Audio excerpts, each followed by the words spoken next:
Bismillahirrahmanirrahim. Toujours dans la partie diagnostic financier, on va aborder la séquence tableau de financement par une première vidéo qui va nous permettre de présenter le tableau de financement d'une manière simple. Bien sûr, après, je vais mettre à votre disposition une vidéo qui va traiter un exercice pour établir le tableau de financement à partir de deux bilans plus des informations complémentaires et une autre vidéo qui va nous permettre de présenter le tableau de financement à partir d'une balance. Bien sûr, juste pour comprendre un petit peu, pour vous rappeler hein, des règles de l'équilibre financier, d'accord, le calcul de FRF, BFG, trésorerie, vous pouvez bien sûr vous référer à la vidéo qui traite l'équilibre financier. Donc le premier constat à faire, c'est que le bilan et le CPC ne nous fournissent pas directement les opérations qui ont été réalisées par l'entreprise au cours de l'année, et principalement les opérations qui concernent la classe 1 et la classe 2. Ainsi, par exemple, si vous prenez deux bilans successifs, en aucun cas vous ne pouvez déduire le montant des investissements réalisés. D'accord? En aucun cas vous ne pouvez déterminer ou déduire le montant de l'endettement contracté. Par exemple, dans le bilan initial, nous avons en fait un emprunt, par exemple, de 100. Alors, et au bilan suivant, l'emprunt est de 120. Bah, les bilans nous donnent les variations nettes. Bah, si vous mettez 120 moins 100, ça veut dire 20. Bah, on peut dire que l'entreprise a contracté un emprunt, alors que ce n'est pas le cas. Il se peut que l'entreprise, au cours de l'exercice, a remboursé une partie de l'emprunt ou la totalité de l'emprunt et contracté un autre. Donc ces deux opérations-là ne sont pas c'est-à-dire fournies par les deux bilans successifs. C'est pourquoi on va présenter le quatrième état de synthèse qui est le tableau de financement et qui va nous permettre d'avoir ce type d'information. Donc le tableau de financement est un état de synthèse obligatoire pour toute entreprise qui réalise un chiffre d'affaires égal ou supérieur à 10 millions de dirhams. Selon le Code général de normalisation comptable, le tableau de financement met en évidence l'évolution financière de l'entreprise au cours de l'exercice, en décrivant les ressources dont elle a disposé et les emplois qu'elle en a effectués. Alors, pour mieux comprendre ceci, il est préférable de définir la notion d'emploi et la notion de ressources. Alors, c'est quoi un emploi et c'est quoi une ressource? Un emploi, en fait, on peut l'expliquer simplement par une sortie de fonds de l'entreprise vers ses partenaires. Acquisition d'immobilisation, c'est un emploi. Parce qu'on va dépenser on va faire sortir de l'argent. Alors une ressource, c'est l'inverse.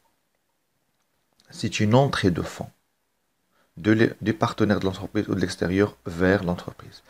Ça veut dire que pour qu'il y ait emploi et les ressources, il faut qu'il y ait un flux.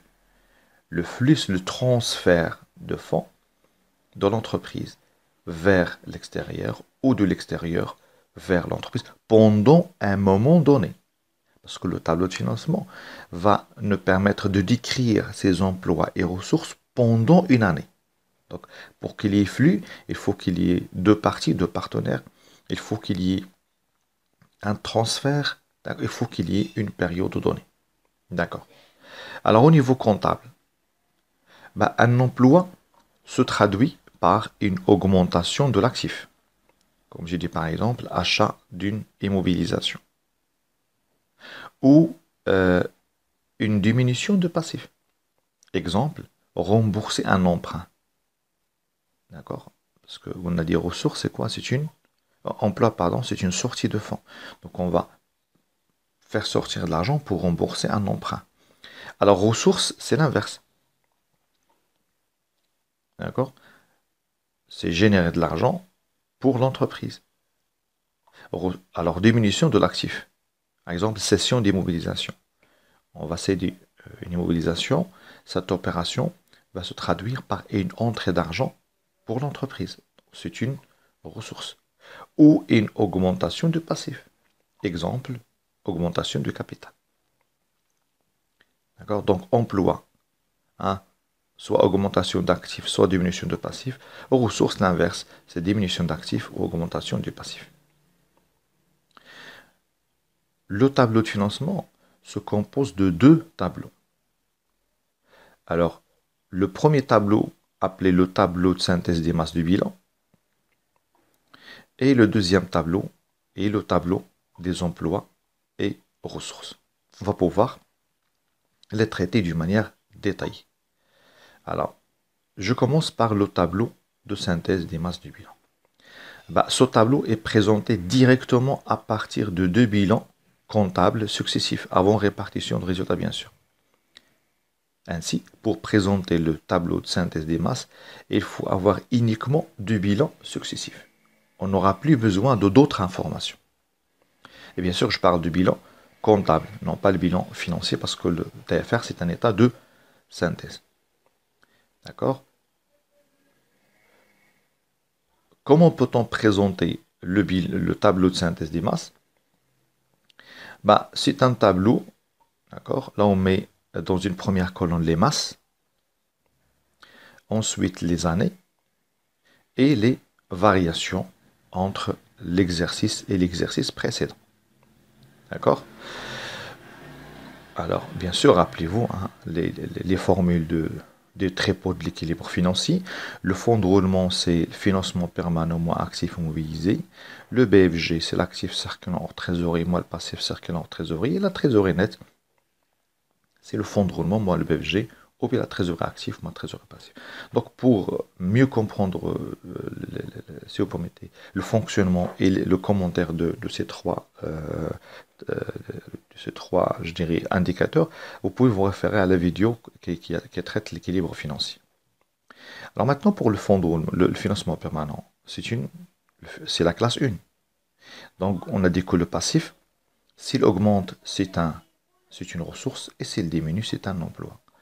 Alors, l'actif immobilisé, c'est un actif. Donc, si vous faites la différence entre n et n-1, si la variation est positive, c'est un emploi. C'est-à-dire l'entreprise, par exemple, a engagé de l'argent. Si elle diminue, c'est une ressource. D'accord. Maintenant, le fonds de roulement. Le fonds de roulement, en fait, c'est quoi? C'est la classe 1, moins la classe 2. Donc, c'est la classe 1. Donc, il fonctionne comme le financement permanent. S'il augmente, c'est une ressource, et s'il diminue, c'est un emploi. Alors, l'actif circulant en trésorerie, bien sûr, c'est un actif.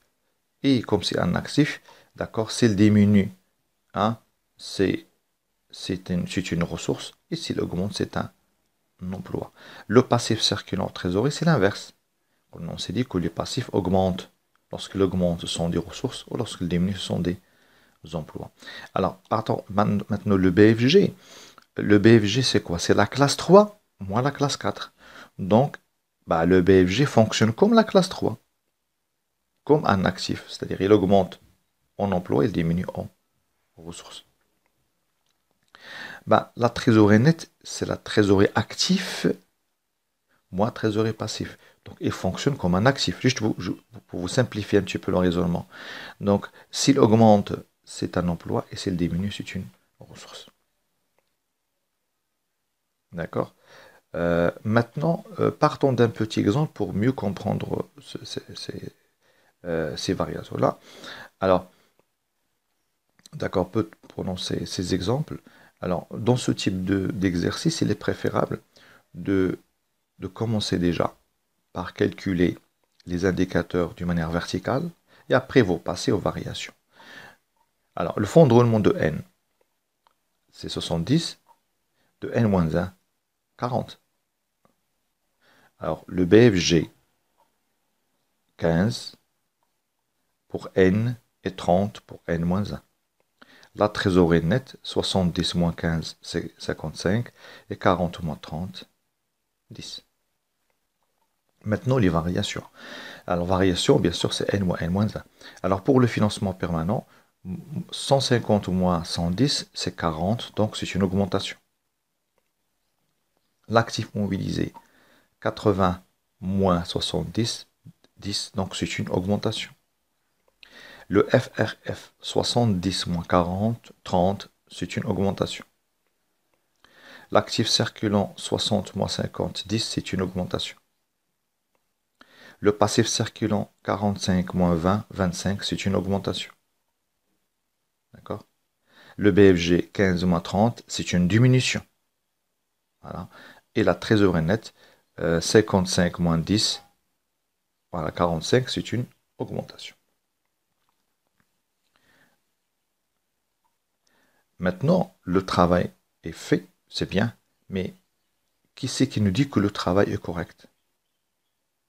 Pour s'assurer que le travail qu'on a fait est juste, il est préférable de faire une petite vérification.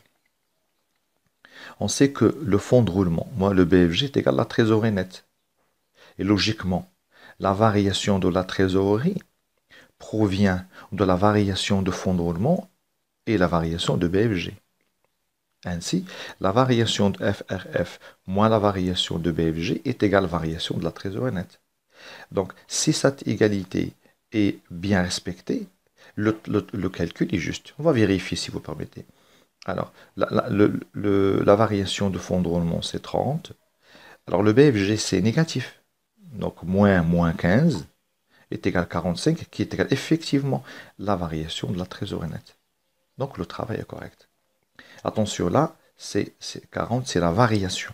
Donc, toutes ces valeurs-là traduisent les variations des valeurs. Donc, prochainement, dans l'étude de cas suivante, d'accord, la vidéo suivante, on va présenter le tableau de financement avec les commentaires nécessaires. À quoi sert le tableau de synthèse des masses de bilan? Comme vous l'avez remarqué, il nous permet de décrire, d'accord, et d'expliquer l'évolution de l'équilibre financier à travers le calcul de FRF de N-1, de N et sa variation, le calcul de BFG de N-1, N et sa variation, et le calcul de la trésorerie nette de N-1 et N et sa variation. Je passe maintenant au tableau des emplois et ressources, en fait, qui peut-être pose certains problèmes, pour quelques-uns. D'accord? Alors, le tableau des emplois et ressources est présenté en une seule colonne. On met les ressources stables de l'exercice et les emplois stables de l'exercice principalement. En fait, le tableau des emplois et ressources traite principalement les variations des emplois et ressources qui concernent la classe 1 et la classe 2. Et toutes ces ressources et ces emplois doivent se traduire par des flux. On a des flux, c'est quoi? C'est transfert de fonds, d'accord, de l'entreprise vers l'extérieur ou de l'extérieur vers l'entreprise. S'il n'y a pas ce transfert, il n'y a plus de flux, donc l'opération n'est pas à comptabiliser dans le tableau de financement. On va traiter chaque élément, d'accord? Et je vais vous montrer comment peut-on obtenir les valeurs correspondantes. Le tableau des emplois et ressources présente pour deux exercices 4 masses successives. Parce qu'il faut qu'il y ait deux bilans successifs. Alors, elle présente les ressources stables exprimées en termes de flux. Là. D'accord? Et les emplois stables exprimés en termes de flux aussi. Et, par contre, les variations de BFG et les variations de trésor net sont exprimées en termes de variation nette. Et ça, on a regardé là, juste la variation de BFG et la variation de la trésorerie nette. Ok. Alors, avant. Le premier tableau, c'est le tableau des immobilisations. Il est présenté de la manière suivante.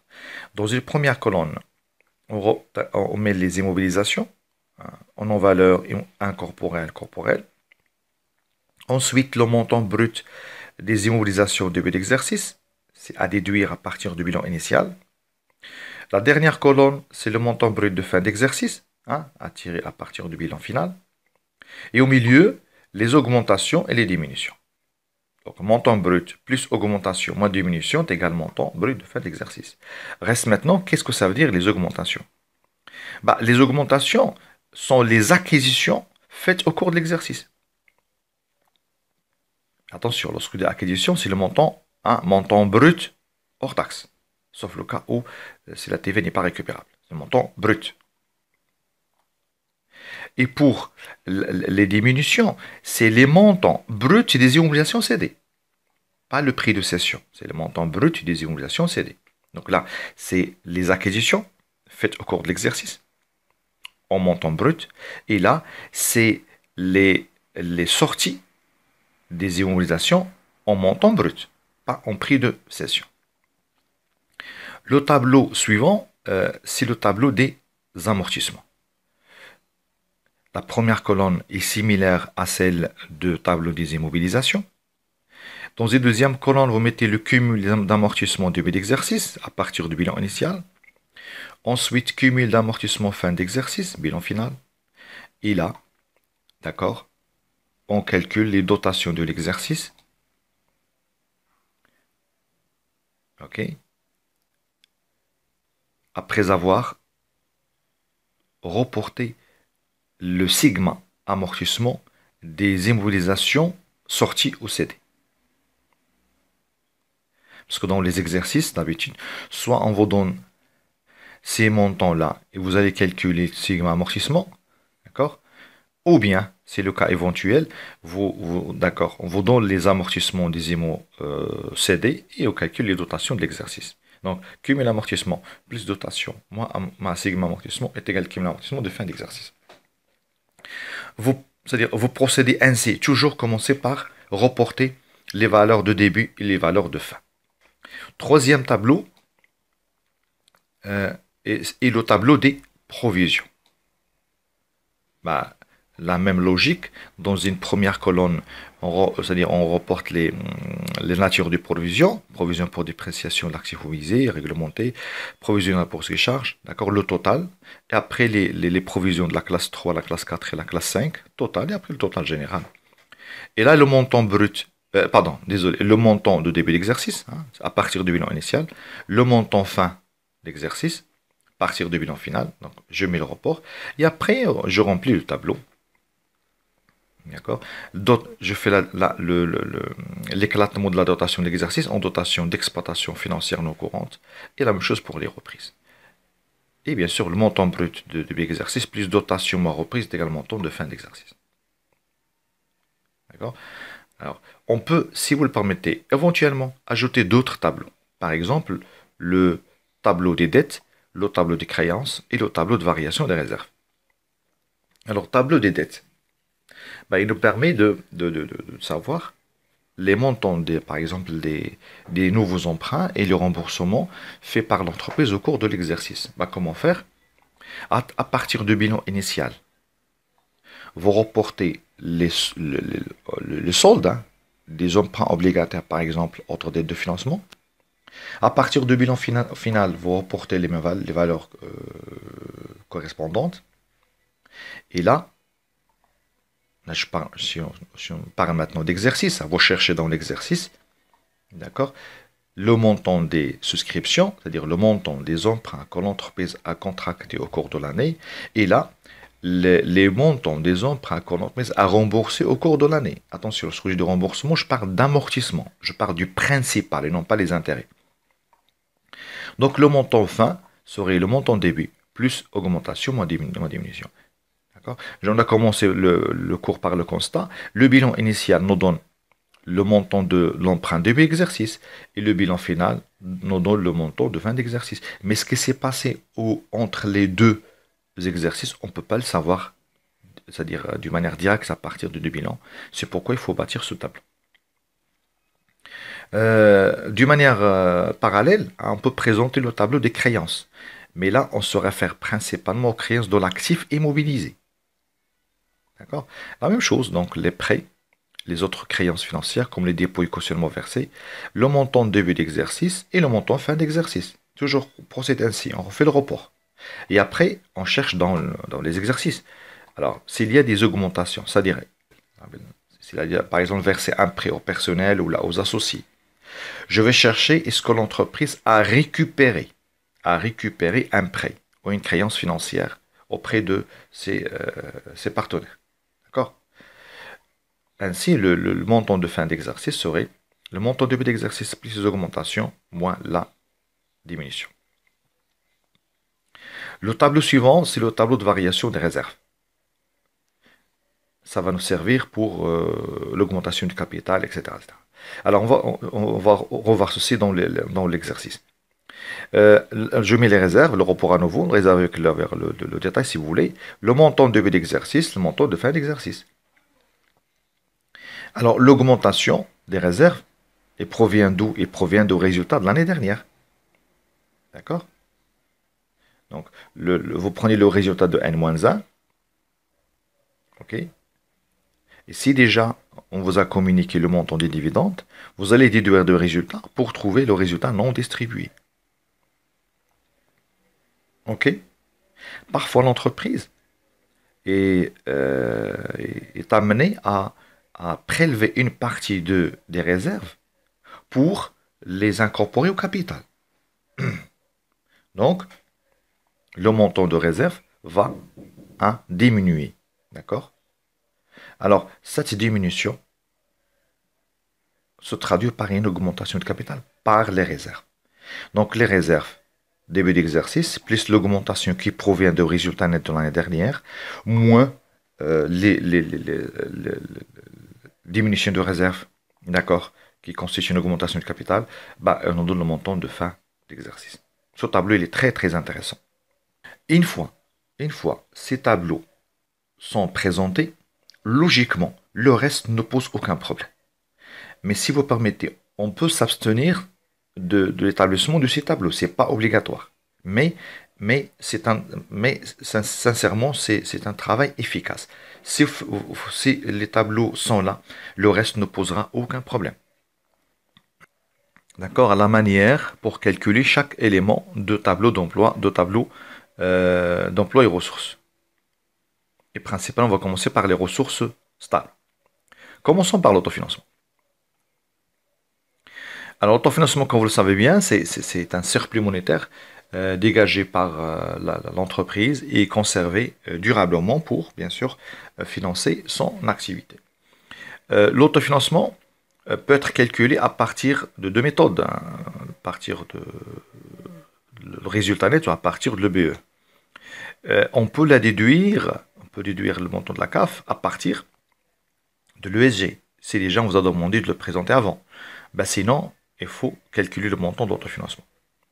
Et on va le calculer, je vais vous montrer comment vous allez le calculer à partir des tableaux qu'on a déjà présentés tout à l'heure.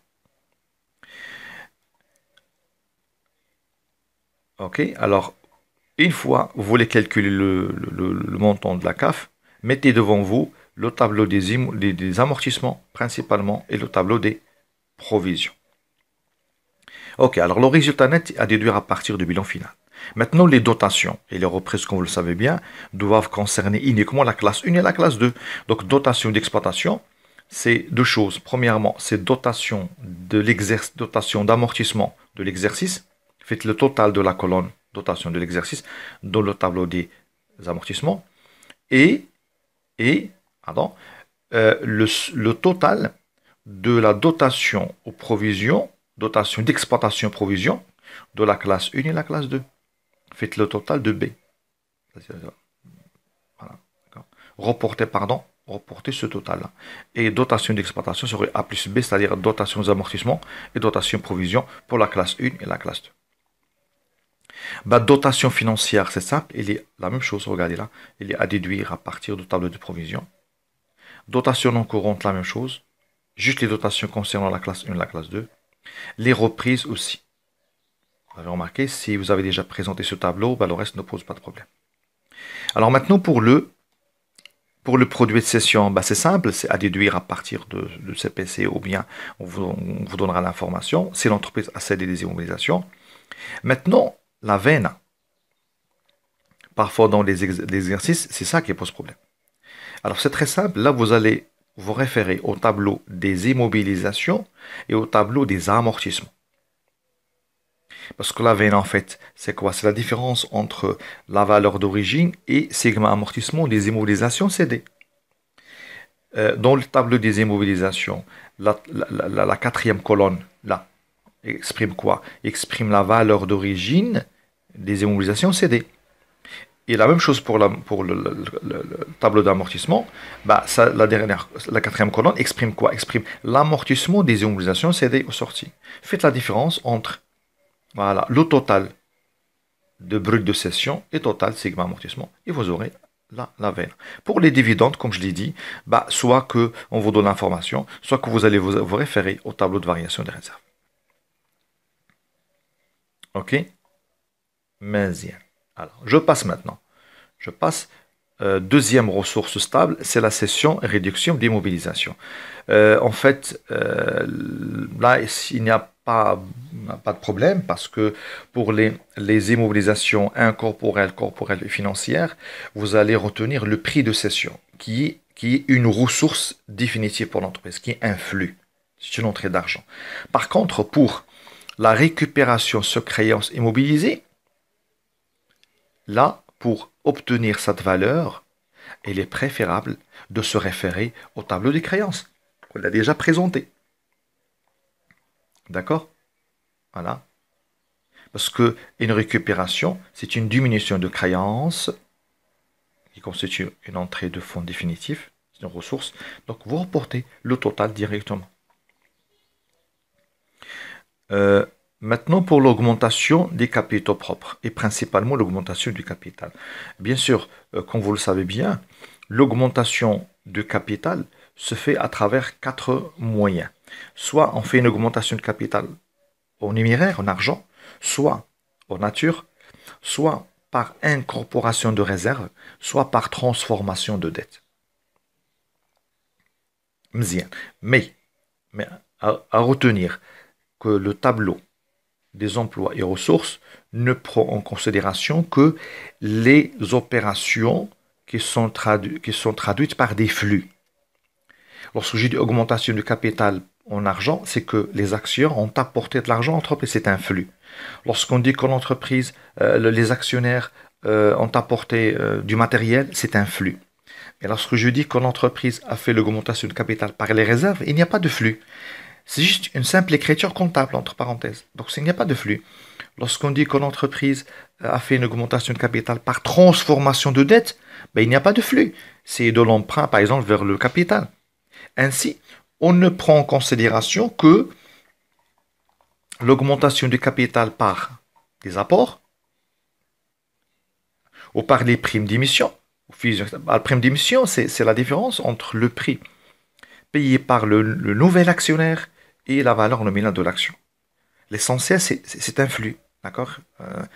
C'est un prix payé par l'actionnaire, donc c'est une ressource, on doit la comptabiliser. Et on comptabilise aussi les subventions d'investissement. Par contre, on ne peut pas comptabiliser les augmentations du capital par incorporation de réserves et par transformation de dette. Pourquoi? Bah parce qu'ils ne constituent pas des flux. Alors, la ressource stable suivante est l'augmentation des dettes de financement.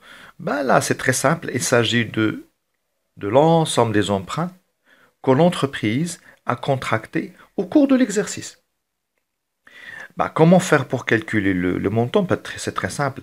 Ben, on se réfère au tableau des dettes qu'on a déjà présenté.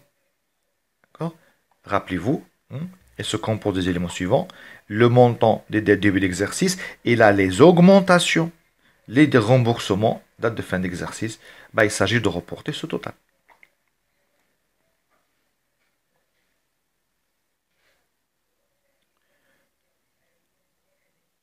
Alors ensuite, je passe aux emplois stables. Aux emplois stables, on commence par les acquisitions et augmentation des immobilisations.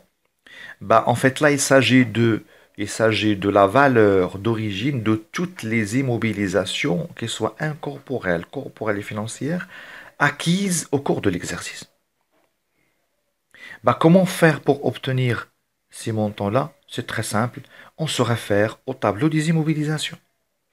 Rappelez-vous, d'accord, hein, on s'est dit que la troisième colonne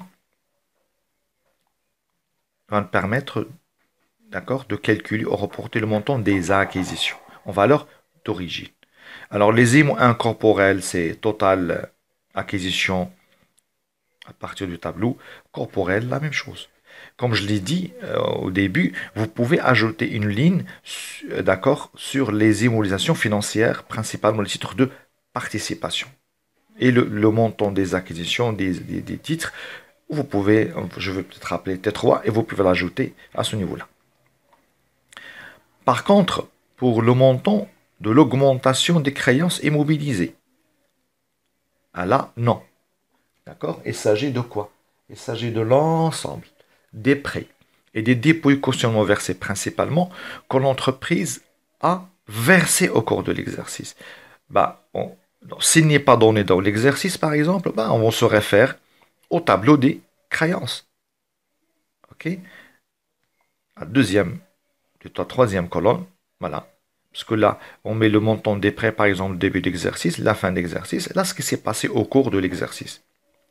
Là, par exemple, il s'agit d'un versement de prêt, donc c'est un emploi. D'accord? À ajouter, à reporter ici. Je passe maintenant au remboursement. Voilà, au remboursement des capitaux propres. En fait, là, il s'agit de la réduction du capital opéré au cours de l'exercice. Il s'agit de remboursement. C'est vrai que c'est un événement très très rare parce que les entreprises ont tendance à augmenter le capital pour renforcer le fonds de roulement. Mais parfois l'entreprise est supposée être surcapitalisée. C'est-à-dire que le capital disponible dépasse de loin ses besoins. D'accord? Et on va se trouver devant un capital qui n'est pas utilisé, qui est sous-employé. Bah, qu'est-ce qu'on fait? Bah, on décide de rembourser les actionnaires. Donc il s'agit d'un flux, donc il est à comptabiliser. Par contre, dans certains cas, l'entreprise dégage des pertes successives et il va réduire le capital pour résorber, pour éponger les pertes. Là, ce n'est pas un flux, donc il n'est pas à prendre en considération. L'élément suivant, c'est le remboursement des dettes de financement. Là, c'est très simple. Il s'agit de l'ensemble des emprunts que l'entreprise a au cours de l'exercice. Attention, je parle d'amortissement, je ne parle pas d'intérêt. Si le montant n'est pas fourni dans l'exercice, bah vous allez vous référer au tableau des emprunts, ce qu'on appelait les tableaux des dettes, hein, la quatrième colonne, qui est le remboursement.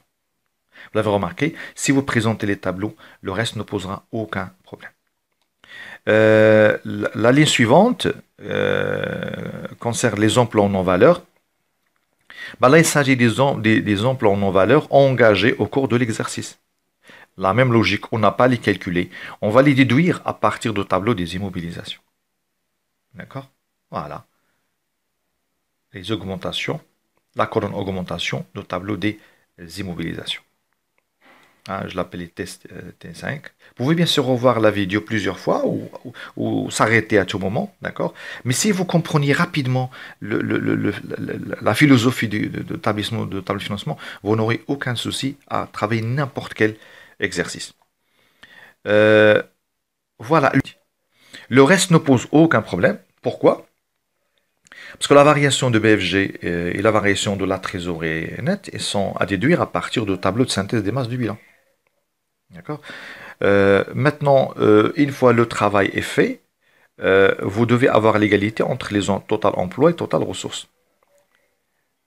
Si l'égalité est assurée, Masha'Allah, le travail est correct. Bah, sinon, bah, peut-être malheureusement, vous êtes trompé quelque part.